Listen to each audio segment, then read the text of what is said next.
Hey, it's Yvette Superpower School, and today I want to talk to you about making a difference in the world.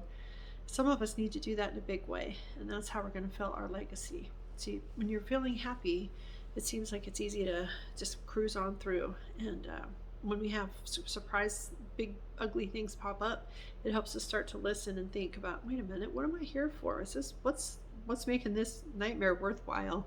What makes me get up in the morning? That kind of thing. So while we're sitting around in a pandemic phase three, or whatever you want to call it, we've got this time on our hands and we're starting to feel a little bit that whole saying, idle hands are the devil's work.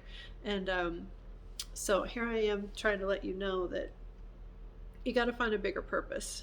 Look for the thing that you would do without getting paid. If money wasn't an issue, what would you do in the morning? What would you do that you could just do every day without looking at the time and all of a sudden the time is just gone? What is it that makes your heart sing? Once you figure out what that is, that's what your legacy should be about. Whether you're an artist and you wake up wanting to paint or create music or poetry or whatever it is, that's the way you need to head your life. That's the gear that you need to be in, and that's the focus you need to take. And there are a lot of different ways to figure out what your legacy is, but that's the easiest one for me. What do I wake up in the middle of the night excited about? Or what's always on my mind when I stop for 5 minutes? What pops up for me?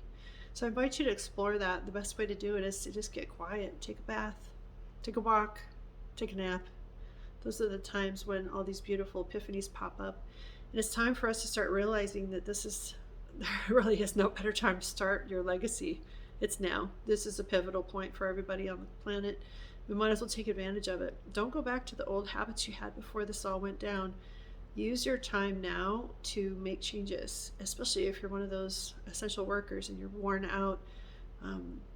Many of us who were on the front lines for the first phase of this just kept on moving in the right direction. Like I had a catering business and I quickly switched it over to meals delivered while we were stuck in a small town, and that changed very quickly because of my own health crisis. But I was just still moving even though I was in grief and all that other stuff. So I know I'm not the only one. I've talked to a few of my friends who've gone through a lot of these things and they just never stopped. Instead, they got sicker and weaker and more exhausted and more emotionally spent, and mental illness is on the rise. We just don't need to be that way.